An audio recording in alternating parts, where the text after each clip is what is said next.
Europe 1. Pascal Praud et vous. De 11h à 13h sur Europe 1 et Pascal, direction le Var, où plusieurs commerçants affichent le visage de leurs cambrioleurs sur leurs réseaux sociaux. Et je crois que nous sommes avec Emmanuel, effectivement, puisque des captures d'écran de caméras de vidéoprotection ont été mises sur les réseaux sociaux. La démarche est évidemment illégale, il faut le dire. Comprenez-vous néanmoins cet énervement. Nous sommes avec Emmanuel Ruez, qui est gérant de la ferme aux légumes d'Olioul dans le Var. Je ne sais pas si je le dis bien. Bonjour Emmanuel.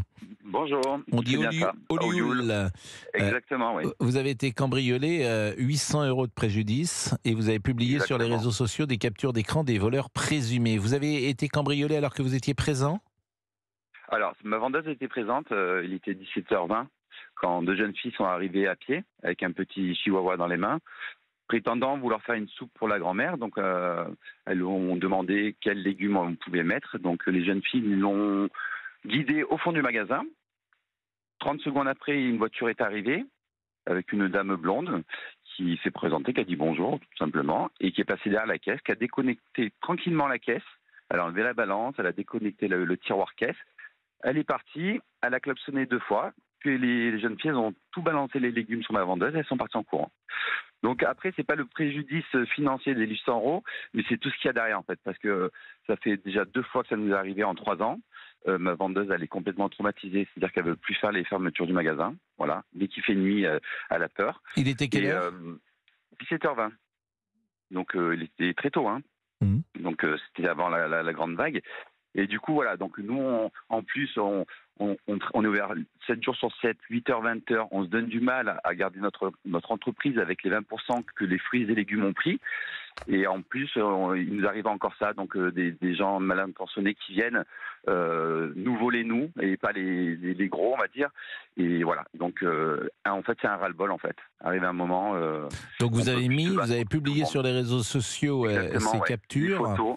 Il y a eu un partage, beaucoup de soutien. Donc là, on peut le dire d'ailleurs sur quel réseau social ? Bien sûr, j'ai mis sur le Facebook de la ferme aux légumes. J'ai montré aux clients qui ont vu, qui ont répondu, je vais montrer les photos de ces personnes-là. Voilà. Et est-ce que la police est venue vers vous parce que c'est illégal ? Alors la police, quand je les ai appelés, ils m'ont même pas envoyé de patrouille. Ils m'ont dit il n'y a pas eu de braquage vraiment, donc allez porter plainte le lendemain. Donc j'ai été porter plainte le lendemain.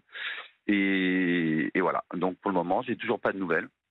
Donc alors voilà, c'est vrai que là je suis en train, pendant que vous parlez, c'était le 29 décembre 2023. Salut les amis, merci de partager. Nous nous sommes fait voler la caisse au sens littéral, la ferme aux légumes, et on voit, alors on voit pas grand chose d'ailleurs. Si on voit pas les personnes.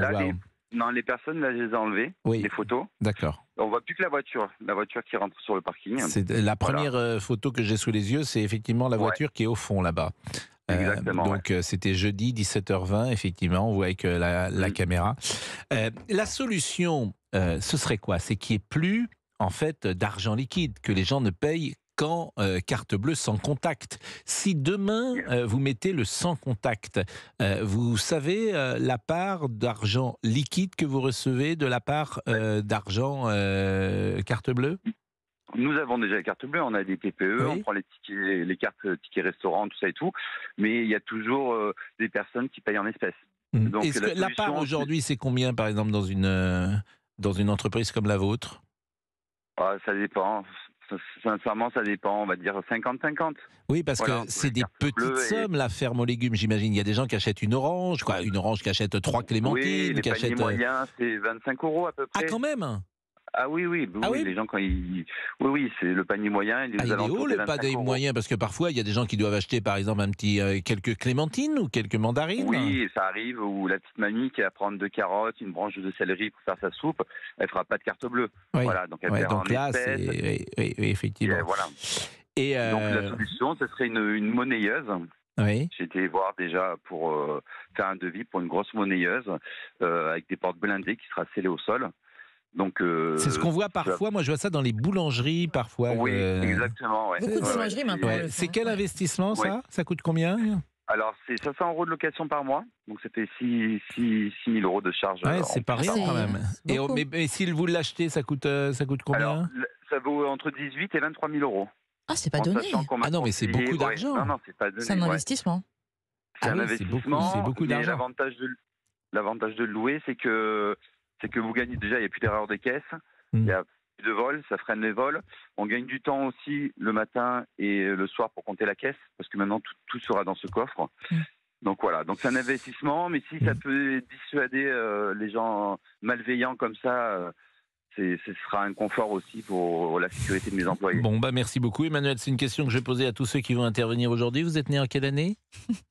En 82. 82, bah vous aurez le très belle droit à une chanson de 82, puisqu'aujourd'hui c'est le thème de notre émission. Je pense que Words, comment il s'appelait ? Words, Don't Come Easy. Oula, Je pense que c'est de 1982. Je pense. je vais regarder. On va marquer une pause. Oui, 82, je confirme. Et oui, Words. Merci beaucoup Emmanuel. Je vous en prie. Bonne journée à vous. Je précise, DJ Fab, que je ne sais pas si ça s'entend à l'antenne, mais moi je l'entends bien. Non, on l'entend pas dans le convecteur. Là, il vient de s'arrêter. Là, il vient de s'arrêter et effectivement, quand ça s'arrête, ça fait du bien quand ça s'arrête, comme dit l'autre. Parce que je ne sais pas pourquoi vous Il m'avez mis souffle fort aujourd'hui. Mais oui, il souffle était là fort. hier. Hier, ça m'avait pas frappé, figurez-vous, mais je le dis pour ceux qui viennent de nous rejoindre à l'instant. Nous avons un chauffage d'appoint dans ce studio. Manifestement, la maison, comment dire, est fraîche. Et ce chauffage d'appoint se met périodiquement en route, ce qui fait qu'il y a parfois un petit peu de bruit. Il est un peu comme Monsieur Boubouk qui se met périodiquement en route également. Ah, c'est encore un compliment, ça? Le pic. Allez, 11h58, à tout de suite. Vous écoutez Pascal Pro et vous sur Europe 1.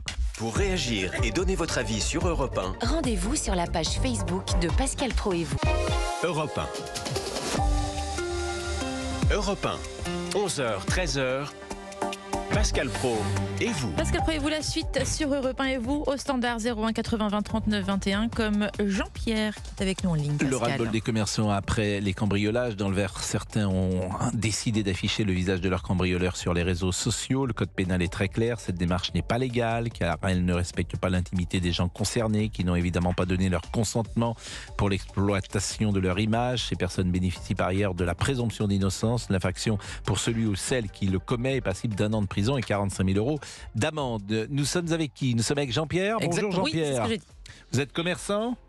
Oui, tout à fait, commerçant à Nice, au Vieux-Nice. Et qu'est-ce que vous commercez ? Eh bien, écoutez, moi, je suis dans le secteur de nappe, des tissus provençaux, le souvenir. Donc, je suis spécialisé dans la nappe provençale. Et vous avez été cambriolé vous-même ? Pas du tout. Donc vous n'avez pas eu l'occasion de poster des Non. photos de cambrioleurs. Non, pas du tout. Mais il Ce a qui empêché est une des commerçants de le faire. C'est interdit. Hein. J'ai juste incité les commerçants à ne pas justement mettre oui, ces mais- photos. oui, alors- je représente également l'association. Je suis président de l'association des commerçants du Vieux-Nice et je déconseille fortement toute personne à mettre en photo ou en vidéo, que ça soit sur les réseaux sociaux ou sur la devanture des commerces. Malheureusement, on n'a pas le droit de le faire parce qu'on est J'entends bien passible et d'amende. vous avez Voilà. parfaitement raison et vous êtes parfaitement dans votre rôle. Mais qu'est-ce que vous disent les commerçants qui ont été cambriolés ? Ça les soulage peut-être parce qu'ils sont en colère, c'est pour ça qu'ils le font. Non, je comprends. C'est pas. D'abord, c'est pas une façon de faire. C'est un acte tout simplement de désespoir pour dire à l'État que de faire quelque chose pour nous. Je comprends complètement les commerçants, mais aujourd'hui, il faut surtout pas le faire. Voilà. Parce que Vous pour êtes les dans le commerçants, Vieux-Nice, dites-vous ? Oui, dans Bon, le Vieux-Nice. et tout à donc, fait. chacun connaît, en tout cas beaucoup, j'imagine, connaissent le Vieux-Nice, qui est un quartier Bien très sûr. commerçant.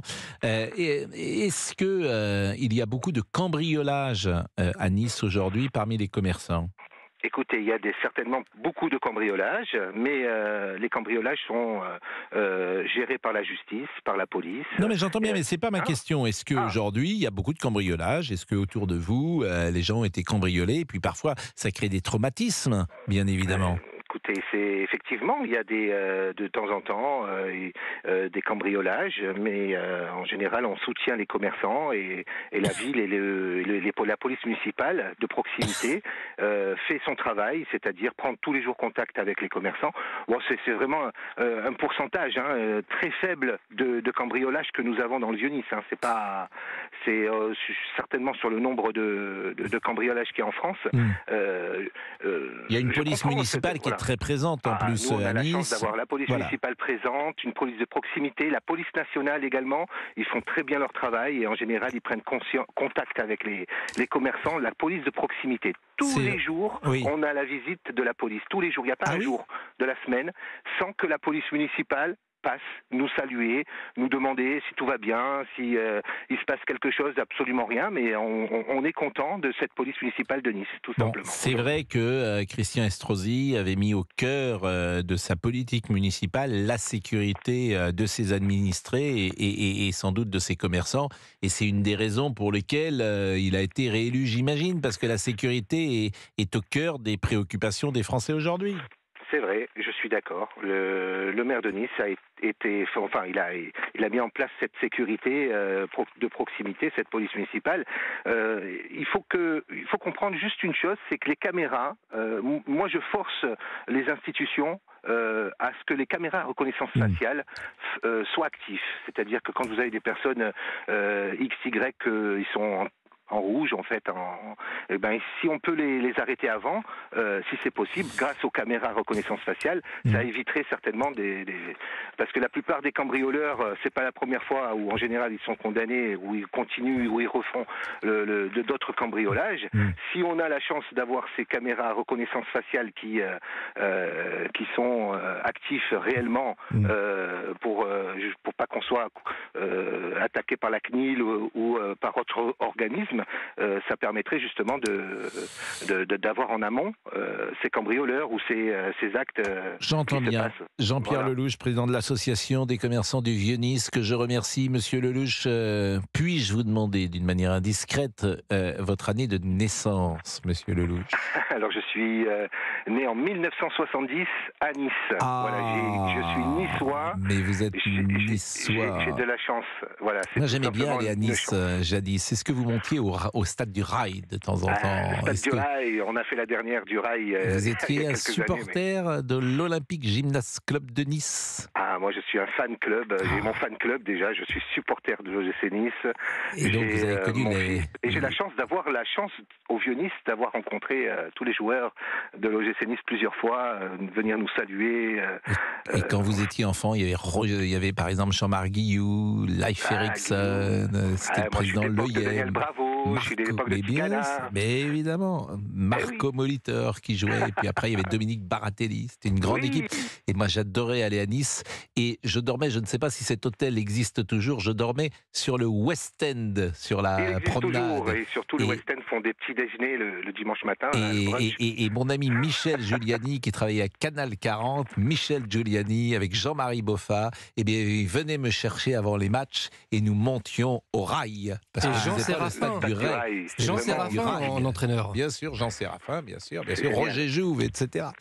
Bon, écoutez, 1970, alors là, on a deux 1970, donc on a c'est Boubou qui dort. Bon, non, bien sûr. Il dort aujourd'hui. Mais je savais pas que vous me parliez, excusez-moi. À qui je parle? Excusez-moi, bien sûr, je m'en souviens. Président de l'association des fan clubs du 10e arrondissement, c'est ça? Attendez, bien sûr que je m'en souviens. Bon. D'ailleurs, vous êtes allé souhaiter la bonne année au Panda? Bien évidemment. Quand est-ce que vous êtes allé lui souhaiter aux autres Bobales? Mais pendant les vacances, écoutez, j'ai pris une journée, je suis allé à Bobal, je suis revenu. Mais pendant les vacances, c'était pas la bonne année? Bah si. Non. Oui, nous on n'était pas en vacances. Je suis allé un petit peu en avance pour lui souhaiter joyeux Noël.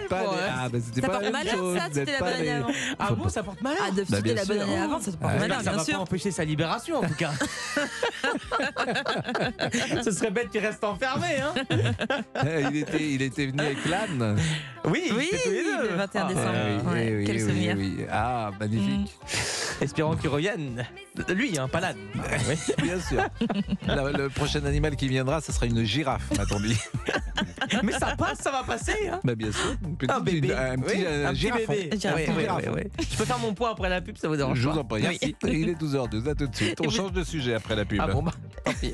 Vous écoutez Pascal Pro, un autre jour, non mais on change de sujet, mais vous ferez un point quand même sur le sujet d'avant. Merci à vous. Je vous en prie, restez là. Bien généreux. Je vous en prie. À tout de suite. Appelez Pascal Pro au 01 80 20 39 21.